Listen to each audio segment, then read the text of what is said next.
આપણું ગૌરવવંતું ગુજરાત, ખીલતું ખમીરવંતું ગુજરાત, આપણું ગૌરવવંતું ગુજરાત, ખીલતું ખમીરવંતું ગુજરાત, વિવિધ ઉપલબ્ધિની ગાથા ગાઈએ, વિવિધ ઉપલબ્ધિની ગાથા ગાઈએ, ગાઈએ ગુજરાત ગાથા, ગુજરાત ગાથા ગાઈએ, ગુજરાત ગાથા, ગુજરાત ગાથા.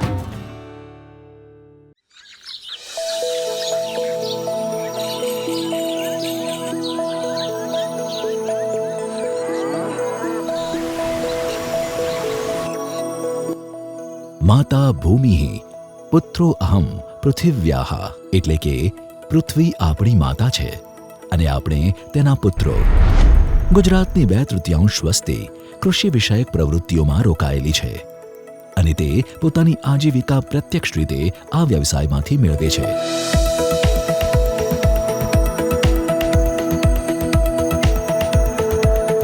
ત્યારે ગુજરાતની બીજી હરિયાળી ક્રાંતિના પથદર્શક બની રહેલા લાખો ખેડૂતોને મદદ કરવા માનનીય વડાપ્રધાન શ્રી નરેન્દ્રભાઈ મોદીનું મિશન છે પ્રાકૃતિક ખેતી, અને આ મિશન માટે કટિબદ્ધ છે ગુજરાત સરકાર પણ. માનનીય મુખ્યમંત્રી શ્રી ભૂપેન્દ્રભાઈ પટેલના નેતૃત્વમાં હંમેશા તત્પર છે આપણું ગુજરાત રાજ્યને પ્રાકૃતિક ખેતી તરફ વાળવા માટે. केमिकल मुक्त खेती, नेचुरल फार्मिंग सरकार की प्राथमिकता है. धरती मां पुकार पुकार करके कह रही है कि मुझे मत मारो. हाल में ही एक बहुत बड़ी योजना पीएम प्रणाम, लक्ष्य ये कि ज्यादा से ज्यादा किसान केमिकल मुक्त खेती अपनाएं. इससे मिट्टी भी सुरक्षित होगी और किसानों की लागत भी कम होगी. साथियों, एक और मिशन है जो केमिकल मुक्त खेती और अतिरिक्त आय दोनों सुनिश्चित कर रहा है. ये है गोबर धन योजना.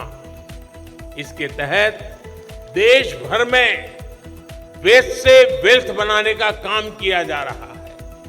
गोबर से, कचरे से बिजली और जैविक खाद बनाने का ये बहुत बड़ा माध्यम बनता जा रहा है.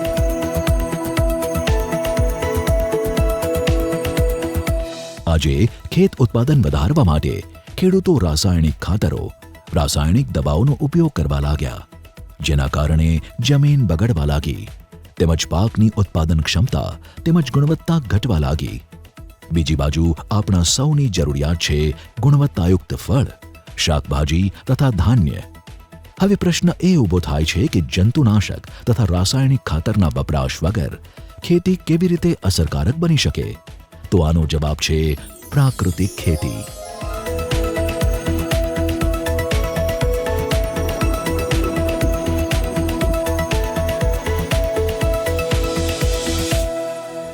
પ્રકૃતિએ પૃથ્વી ઉપર માનવજાતને કૃષિ રૂપે અનેક ગણા આશીર્વાદ આપેલા છે.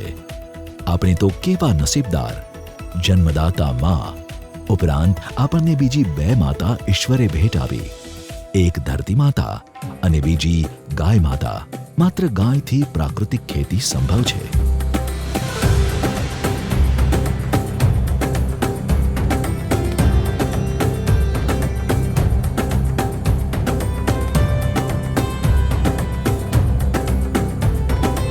મારી પાસે નાની મોટી બધી થઈને 13 ગાયો છે અને 13 ગાયોનું ગોબર અમે સંપૂર્ણ 10 વીઘામાં પ્રાકૃતિક ખેતીમાં લઈએ છીએ. જેના હિસાબે અમે ગોબર અને ગૌમૂત્રથી જીવામૃત બનાવીએ છીએ અને એ જીવામૃતથી અમારી 10 વીઘા જમીન એટલી પ્રાકૃતિક ખેતીમાં ફળદ્રુપ થાય છે. હા, સમગ્ર ભારત વર્ષને જે વ્યક્તિએ પ્રાકૃતિક ખેતીની ભેટ ધરી એવા શ્રી સુભાષ પાલેકરજીએ જ્ઞાન અને વિજ્ઞાનના સમન્વયથી પ્રાકૃતિક ખેતી દ્વારા નવી કૃષિ ક્રાંતિની ભેટ ધરી. मेरा परिचय सुभाष पालेकर जी से हुआ, जो प्राकृतिक खेती पर जिन्होंने बहुत बड़ा काम किया। जब मैंने उनको अपने गुरुकुल में बुलाया और 500 किसान इकट्ठे किए, 5 दिन का शिविर लगाया, उसमें स्वयं बैठ करके मैंने प्राकृतिक कृषि की समस्त जानकारियों को जाना और अगले 5 एकड़ खेत लेकर मैंने उसमें प्राकृतिक खेती उस विधि से शुरू की। હું છેલ્લા 7 વર્ષથી સુભાષ પાલેકર કૃષિ કરી રહ્યો છું। સૌથી પહેલાં એ કહેવા માગું છું કે પ્રાકૃતિક ખેતી જ્યારે હું નહોતો કરતો ત્યારે મારા ખેતરની અંદર મેં જે પાક વાવેલા એ પાકમાં મને પુષ્કળ રાસાયણિક ખાતરો અને દવાનો ઉપયોગ કરવો પડતો।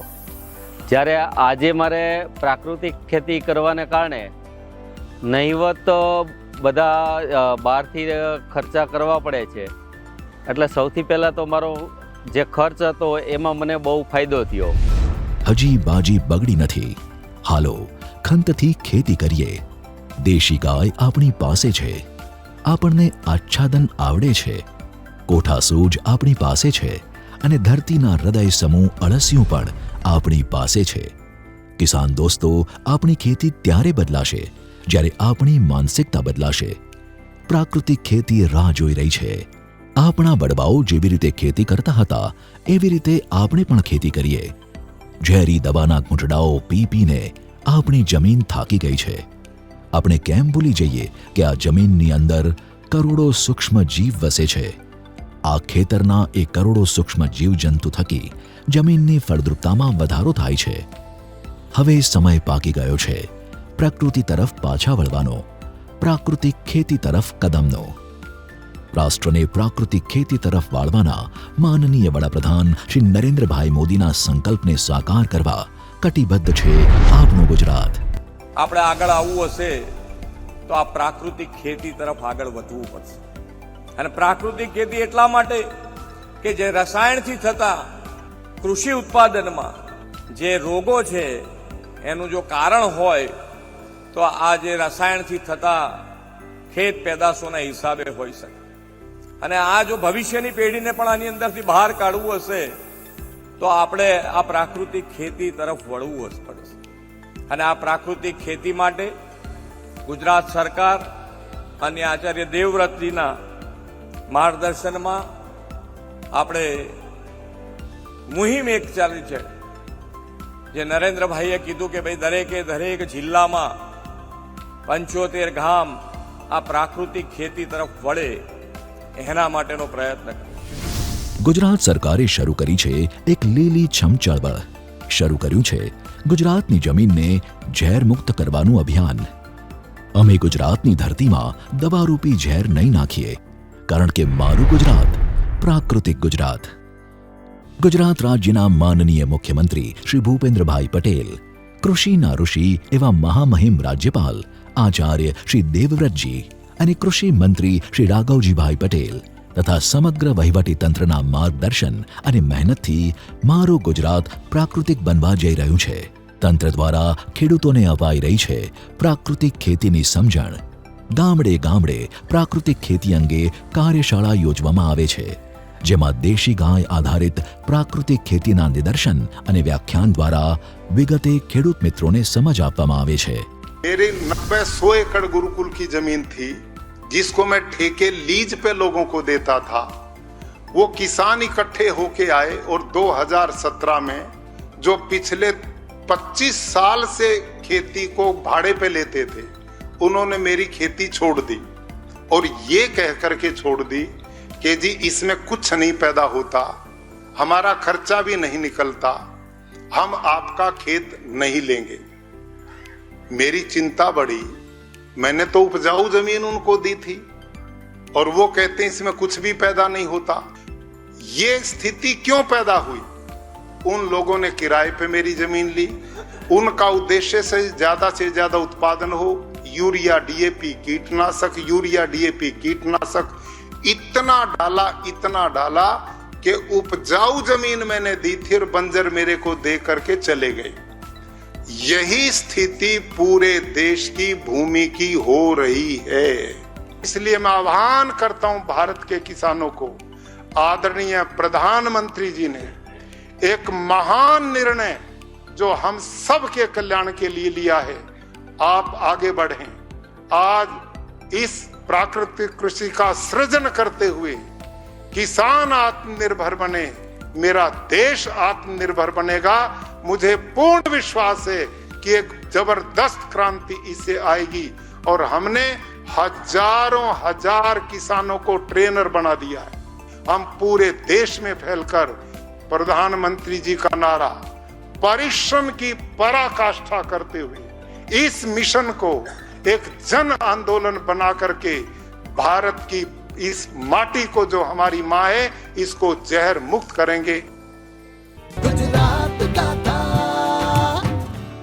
શું તમને ખબર છે ડેન્ગ્યુ તાવ એડિસ ઇજિપ્તી મચ્છરો દ્વારા ફેલાય છે. એડિસ ઇજિપ્તી મચ્છર દિવસે કરડે છે. આ મચ્છર ઘરમાં જમા થયેલ પાણીમાં ઉત્પન્ન થાય છે. આ મચ્છર ઉત્પન્ન ના થાય એના માટે શું કરવું જોઈએ? દર રવિવારે માત્ર 10 મિનિટ ફાળવીએ અને મચ્છરોને ઉત્પન્ન થતા અટકાવીએ. આપણા ઘરની અંદર તેમજ આસપાસના 10 મીટરના વિસ્તારમાં રહેલા ઉપયોગમાં લેવાતા પાણીના પાત્રોને હવાચુસ્ત ઢાંકણથી બંધ કરીએ. જેની જરૂર ના હોય એવા બિનઉપયોગી સંગ્રહ કરેલા પાણીનો નિકાલ કરીએ. એટલું જ નહીં, આ બાબતની માહિતી આપણે આપણા આસપાસના 10 લોકોને આપી આપણા શેરી અને મહોલ્લાને મચ્છરજન્ય રોગચાળાથી બચાવીએ. આપણા પરિવાર માટે 10 મિનિટ ફાળવીએ. મચ્છરોની ઉત્પત્તિ અટકાવી મચ્છરજન્ય રોગોથી બચીએ. આરોગ્ય અને પરિવાર કલ્યાણ વિભાગ, ગુજરાત સરકાર દ્વારા જનહિતમાં જારી.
गुजरात का था।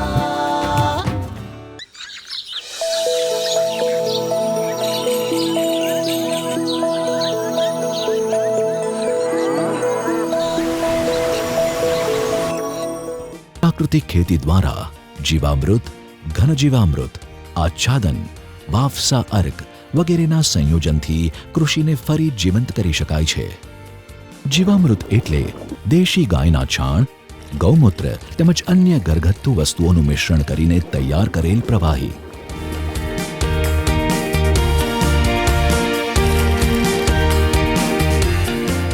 જીવામૃતમાં રહેલ સૂક્ષ્મજીવોથી છોડના ખોરાકનો જમીનના મૂળ પૂરતો ઉપયોગ કરી શકે તેવી સ્થિતિમાં ફેરવાય છે અને છોડની વૃદ્ધિ સારી થાય છે. જીવાણુ કુદરતી ખાતરના કારખાના છે.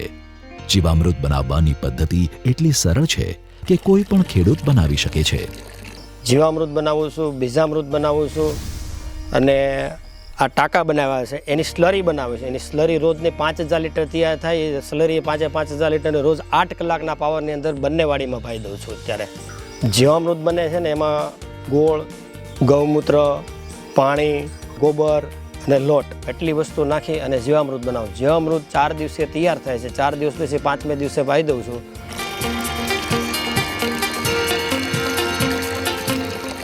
જ્યારે આ જીવામૃત ખેતરમાં સિંચાઈની સાથે રેડવામાં આવે છે તો જમીનમાં બેક્ટેરિયાની સંખ્યા અવિશ્વસનીય રીતે વધે છે અને જમીનના રાસાયણિક અને જૈવિક ગુણધર્મોમાં વધારો થાય છે.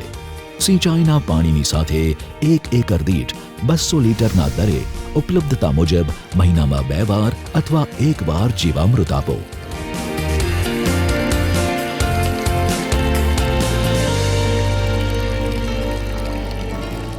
પ્રાકૃતિક ખેતીથી ભૂગર્ભ જળ વધે છે.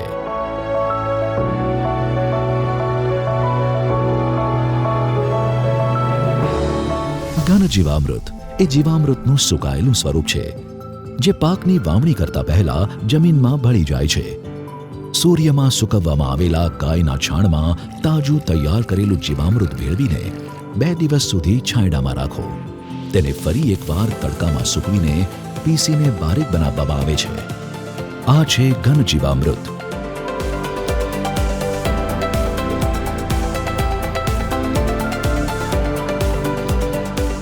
કુદરતી ખેતી માટે બીજામૃત એ આવશ્યક ઇનપુટ છે. બીજામૃત બીજને બીજજન્ય રોગોથી બચાવે છે. તે તેની અંકુરણ ક્ષમતામાં પણ આશ્ચર્યજનક રીતે વધારો કરે છે. બીજામૃત 5 કિલોગ્રામ ગાયનું છાણ, 5 લીટર ગૌમૂત્ર, 50 ગ્રામ ચૂનો અને થોડી માટી 20 લીટર પાણીમાં ભેળવીને તૈયાર કરવામાં આવે છે. તેને 1 રાત રાખ્યા પછી તેમાં 100 કિલો બીજ નાખવામાં આવે છે. 1 દિવસ પછી બીજ વાવણી માટે તૈયાર થઈ જાય છે. જંતુઓથી બચવા માટે નિમાસ્ત્ર, બ્રહ્માસ્ત્ર, દાસપર્ણી અર્ક વગેરેનો છંટકાવ કરવામાં આવે છે. પ્રાકૃતિક ખેતી લગભગ છેલ્લા 8 વર્ષથી કરીએ છીએ. એમાં ખાસ તો મુખ્ય મેઇન બેઝ જીવામૃત છે.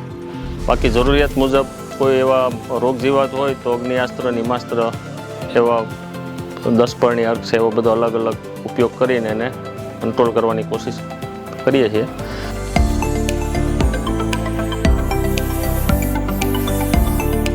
આચ્છાદન. ધરતીનું કાચું ધન એટલે આચ્છાદન. સૂક્ષ્મજીવોનું સંવર્ધન એટલે આચ્છાદન. પ્રાકૃતિક કૃષિનું રતન એટલે આચ્છાદન. આચ્છાદન જમીનને ગરમીથી બચાવે છે અને ભેજ ટકાવી રાખે છે. આ સૂક્ષ્મ જીવાણુઓનો મનગમતો મહેલ છે. તેમાં બહુ બધા જીવાણુઓ જીવે છે, જેના લીધે આપણી માટી ભીની ભીની રહે છે. વિનાશવાળી જમીનમાં ઓછા પાણીએ ખેતી થઈ શકે છે. આચ્છાદન ઓછા પાણીવાળી જમીન માટે આશીર્વાદરૂપ છે. કોઈ પણ સુકાયેલી વનસ્પતિ કે કચરાથી આચ્છાદન થઈ શકે છે, જે પાકનો સર્વાંગીણ વિકાસ કરે છે. આવો આચ્છાદનના અદ્ભુત લાભ મેળવીએ અને પ્રાકૃતિક ખેતી તરફ પગલાં માંડીએ. અત્યારે કેળા છે તો એમાં આચ્છાદન છે. પછી હવે આ જમીનનો જે કંઈ કચરો વધતો હોય જમીનની બહાર જવા નથી દેતા. આમાં એનું ડિકમ્પોઝ કરાવીને બધું કરાવી એટલે એના ફળદ્રુપતા વધી, કાર્બનની ટકાવારી અત્યારે ધીમે ધીમે વધતી જાય છે. આ કેળા વાવ્યાની સાથે શણ વાવેલું હતું. એ શણ 1-1.5 મહિના ઉપરનું થયું, પછી એને ઉપરથી પાડી દીધું. એમને ખાલી જમીનમાં ભેળવું નહોતું, પાડીને એની ઉપર આચ્છાદનના સ્વરૂપમાં એને રાખેલું હતું. પછી આ કેળાનો પહેલો પાક પૂરો થયો ત્યારે એના જ પાનને એવું બધું એનાથી આચ્છાદન થઈ ગયું. બીજી વખતે જમીનની ફળદ્રુપતા એટલી વધી ગઈ છે કે તમે ગમે ત્યાં અત્યારે જોઈ શકો તો ભરપૂર માત્રામાં તમને અળસિયા જોવા મળશે અને સૂક્ષ્મ જીવાણુ મિત્ર કીટકો બહુ આવે છે. પ્રાકૃતિક ખેતીની તાકાત આ છે. વાવસા. છોડને જમીનમાં બાષ્પની વધારે જરૂર હોય છે. જમીનમાં જેટલો ભેજ હોય તેનો જમીનમાં રહેલ બાફ કે બાષ્પ બને છે. છોડને તેના છાયાની કિનારી પાસે જીવામૃત રેડવામાં આવે, કારણ કે છોડ કે ઝાડના ખોરાક અને પાણીનું શોષણ કરતા મૂળ ઝાડના પડછાયાની બહારની કિનારીએ હોય છે. આમ પ્રાકૃતિક ખેતીમાં બીજામૃતથી પટ આપીને વાવેલા બીજને ઉગ્યા બાદ જીવામૃત આપવામાં આવે તો જમીન કસવાળી અને સજીવ બને છે, જેના માટે તેનું આચ્છાદન કરી વાવસાથી પ્રાકૃતિક ખેતી થાય છે. આવી રીતે પ્રાકૃતિક ખેતી કરવાથી ખેડૂતોને જરૂરથી ઓછા ખર્ચે ગુણવત્તાયુક્ત વધુ ઉત્પાદન પ્રાપ્ત થાય છે. તમામ બિયારણો બધા દેશી બિયારણો વાવું છું. આજે આ સોયાબીન છે તો પણ એ પણ દેશી જ છે, જે મેં બજારમાંથી ખરીદીને વાવેલા નથી. તો આવી રીતે બિયારણનો ખર્ચ પણ મને થતો નથી. અને જે દેશી બિયારણો વાવું છું એને કારણે મને એમના જે શાકભાજીના અને મોડલ કરું છું શિયાળામાં અને ઉનાળામાં, તો એમાં સૌથી વધારે કે જે સ્વાદ મને મળવો જોઈએ, સુગંધ ને સ્વાદ, એ બીજા જે બજારના શાકભાજી કરતાં ઉત્તમ હોય છે. જેને હું સુરત, અમદાવાદ જેવા સિટીમાં મોકલાવું છું તો સરેરાશ મારા ઘઉં છે તો 1200 રૂપિયે 20 કિલોના ભાવથી, એટલે કે 60 રૂપિયે કિલો વેચાઈ જાય છે. કૃષ્ણ કમોદ 180થી 200 રૂપિયા સુધી કિલો વેચાય છે. કેસર કેરી છે તો મારી પાસે થોડા આંબા છે, પણ એ થોડા આંબાની 50-60 બોક્સ કેરી વેચાય તો પણ મને 60થી 70 હજાર રૂપિયા જેવો નફો થઈ જાય છે. નાળિયેરી છે તો નાળિયેરના ભેગા કરીને એને પકાવીને એના રોપા બનાવું છું, તેલ કઢાવીને તેલ વેચું છું. તો સરેરાશ કેવું હોય તો પ્રાકૃતિક ખેતીમાં બહારથી કંઈ લાવવું નથી પડતું, એટલે ઉત્પાદન ઓછું બિલકુલ આવતું નથી. જો પૂરેપૂરી વિધિ કરવામાં આવે, ઘન જીવામૃત, જીવામૃત, આચ્છાદન ને વાપસાનો જો પ્રયોગ કરવામાં આવે તો કોઈ વસ્તુ બહારથી લાવવાની જરૂર પડતી નથી અને ઉત્પાદન રાસાયણિક ખેતીની સમકક્ષ તો મળે છે જ. આવો મારો 7 વર્ષનો અનુભવ છે, પણ અમુક પાકોમાં મેં એના કરતાં પણ વધારે ઉત્પાદન મેળવ્યું છે અને ગુણવત્તાસભર ઉત્પાદન મેળવ્યું છે. રાજ્યના દરેક જિલ્લામાં આજે ખેડૂતો રસાયણયુક્ત ખેતી છોડીને ઓછી લાગત અને વધુ વળતરની આ કૃષિ પદ્ધતિ એટલે કે પ્રાકૃતિક ખેતી અપનાવી રહ્યા છે. ગુજરાતમાં અત્યારે 9 લાખથી પણ વધારે ખેડૂતો પ્રાકૃતિક ખેતી કરી રહ્યા છે. આવનારા 1 વર્ષમાં વધુ 10 લાખ ખેડૂતો પ્રાકૃતિક ખેતી પદ્ધતિ અપનાવે તેવું લક્ષ્ય છે. ગુજરાત સરકાર દ્વારા રાજ્યમાં 43 લાખથી વધુ ખેડૂતોને તાલીમ આપવામાં આવી છે. ગત વર્ષે ગુજરાતમાં 3100 મોડલ પ્રાકૃતિક ફાર્મ તૈયાર કરવામાં આવ્યા છે. આ વર્ષમાં વધુ 3245 મોડલ ફાર્મ તૈયાર કરવાનું આયોજન છે. પ્રાકૃતિક ખેતી બનશે જમીન અને ખેડૂતો માટે વરદાન. અલગ અલગ પ્રકારના શાકભાજી વાવું છું, હું જાતે જ વેચાણ કરું છું. મને મારા પૂરતા ભાવ મળી જાય છે. હું આ બાજુના શહેરમાં કોડીનારમાં અંબુજા છે, ત્યાં શાકભાજીનું વેચાણ કરું છું. એ લોકો કહે છે તમારા બહુ શાકભાજી રસદાર અને બહુ મીઠાશવાળા હોય છે, રાસાયણિક કરતાં બહુ સારા શાકભાજી, અને મને મારા પૂરતા ભાવ મળી રહે છે. રાસાયણિક ખેતીએ જીવનના શ્વાસ રૂંધ્યા છે. હવે તેમાં પ્રાણ ફૂંકવા માટે જરૂર પડી છે પ્રાકૃતિક કૃષિ ઉત્પાદનની. કુદરતી ખેતી દેશમાં નવી ઉર્જા આપી રહી છે. માનનીય વડાપ્રધાન શ્રીનું ખેતીની વર્તમાન સ્થિતિ અને દિશા માટે પ્રાકૃતિક કૃષિને પ્રોત્સાહન એ ખૂબ જ મહત્વपूर्ण आह्वान છે. आज फूड और न्यूट्रिशन को लेकर इतनी चिंता दुनिया में हो रही है, लेकिन भारत जितना प्राचीन है उतनी ही प्राचीन एग्रीकल्चर और फूड को लेकर हमारी मान्यताएं हैं. भारत में हम बड़े पैमाने पर केमिकल फ्री नेचुरल फार्मिंग को प्रमोट कर रहे हैं. इसके काफी अच्छे रिजल्ट देखने को मिले. इस साल के बजट में भी बहुत बड़ा फोकस सस्टेनेबल फार्मिंग और क्लाइमेट रेजिलिएंट फार्मिंग पर है. દેશના લાખો ખેડૂતોએ આ પદ્ધતિ સ્થાપિત કરી છે. ગુજરાત રાજ્યનો ડાંગ જિલ્લો સંપૂર્ણપણે કુદરતી ખેતીનો જિલ્લો જાહેર કરવામાં આવ્યો છે. ગુજરાતના ઘણા ગામો આજે બદલાઈ રહ્યા છે, કારણ કે તેનાથી ખેડૂતોનું જીવન સુધરી રહ્યું છે. માનનીય મુખ્યમંત્રી શ્રી ભૂપેન્દ્રભાઈ પટેલ અને માનનીય રાજ્યપાલ આચાર્ય શ્રી દેવવ્રતજીની આગેવાનીમાં ગુજરાત પ્રાકૃતિક કૃષિ ક્ષેત્રે દેશમાં પ્રથમ સ્થાને રહ્યું છે. આવનારા સમયમાં પ્રાકૃતિક કૃષિ ક્ષેત્રે ગુજરાત અન્ય રાજ્યો માટે મોડલ રૂપ સાબિત થશે. મારું ગુજરાત, પ્રાકૃતિક ગુજરાત.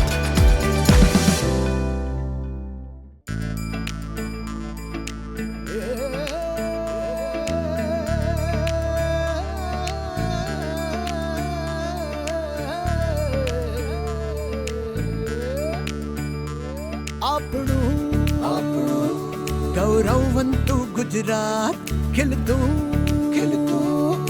खमीरवंतु गुजरात गौरववंतु गुजरात खिलतु